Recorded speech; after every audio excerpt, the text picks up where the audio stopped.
FM. Orúkọ mi ni Ọlọ́wà Fatus láti Honest Mobile Vendors. Orúkọ tèmi ni Tósìn Olúgbòye. My name is Ozeni Olablekan from Honest Mobile Vendors. Orúkọ mi ni Akushola Fuad láti Honest Mobile Vendors. In Yoruba language, we have a saying, "Ẹni lórí ò ní fìlà, ẹni ní fìlà ò lórí." Literally translated, it means the one who has a head does not have a cap, and the one who has a cap does not have a head. And basically what it translates to is, for example, let me use an analogy relevant to these boys. Some people are born with parents or are born into wealthy homes or homes that are well-to-do, and because of that they don't lack. All right, so and then yet despite all that, such children go ahead to misbehave.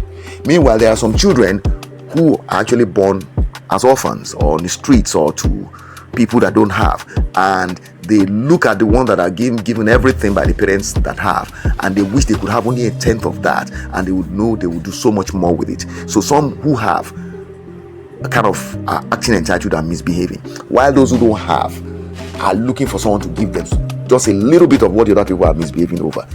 And that is the story of many lives that we see today. These young boys are street boys. Those of you who have been following their story, you know that I met with them on the 15th of last month. The young one, the Nifemi, the first boy, was the one that really caught my attention when he was being beaten up. Now they've come a long way since then.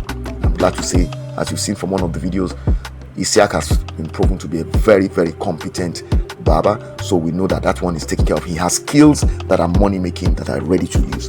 Now the others, they are at different stages in what they say they want to learn. We're going to work on that, but I'm also helping them to acquire skills that have to do with bringing them into today's world, so they are going to learn to be transcriptionists. You can see them in the videos there, the clips there. I'm going to have the full version of those clips. You're going to be able to see them learning. We started last week to use the computer. They already now have opened, each of them by himself, their own Facebook accounts. All right, and then they're going to actually be learning how to transcribe audios to text and turn them into books. I'm actually going to teach them to do that, just like I've taught my own kids. And they are going to be paid by me to do transcriptions. I will actually be subcontracting jobs to them from whatever I have to do in my own personal space, my own personal projects. Now, in addition to teaching them stuff on the computer, in fact, the computer-based platform is going to be used to expose them to adult literacy programs. I'm going to be using certain websites. A lot of people don't know about these websites. So when I begin to teach them, I'm going to be sharing with you guys. If you are a parent and you're looking to homeschool your child or to supplement what is your child is being exposed to in conventional schooling system, I'm going to be telling you about a lot of platforms online that enable you to effectively and successfully expose your child or any other person that needs to learn to formal education, formal academic schooling, without needing to even step out of the house. So all these arguments about whether or not you go and wear school uniform, the truth is that homeschooling is happening all over the world today, and you can do it on a part-time basis and then pursue vocational skills acquisition along with that. Nobody is saying education is bad, especially academic education. We're just saying it is not adequate for survival in today's world, and you need to be current with the realities of what society needs if you are going to be able to survive. So that's what I'm going to do with these young men. I have told them that it's up to them to take up with both hands what I'm giving to them. Some people are thumbing their noses at opportunities like this. I've told them that they have an opportunity to get this. I'm asking nothing of them. They are to give me nothing. They owe me nothing. And I want to express my appreciation to Pastor Banjo, Bosco, Pastor Sani Yusuf, and other people who have been supportive so far.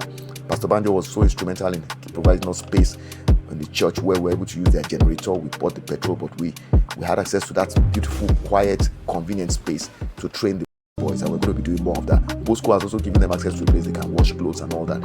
So that's all we need, for all of us to collaborate to help these young people to get back on their feet and make the most of themselves.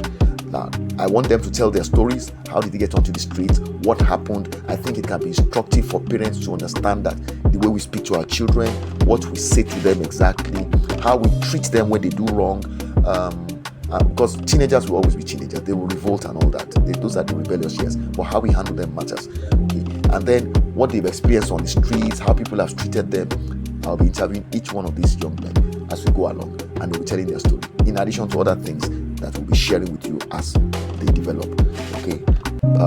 Ultimately, the goal is to get them completely off the streets, But that's not something that can happen overnight. We're working towards it. We're starting with the basic things, and we're doing well, I would say, in my opinion. And they have a positive attitude towards everything. So if you want to be able to keep track of what's happening with these boys, just follow them. This channel belongs to them. The Facebook page, the website, everything I built for them. There's no profit-making agenda in it for me. This is just something I want to do. And those of you who know me, I have contacts in Benin today who reach out to me because of the way I impact the lives of the young people that they are. So that is just who I am, and I'm acting true to type. It is in my nature to do this. If you want to support, please come around, do whatever you think you can to help. I'm not giving anybody any money. I'm not making any money. I have no intention of doing such, but I will definitely be paying these young men money, and the work they do will be published on their website, because the content I'll be getting them to create will actually be their own content, and I'll be paying them for it. But first they have to learn. Alright, so let me know if you have any questions.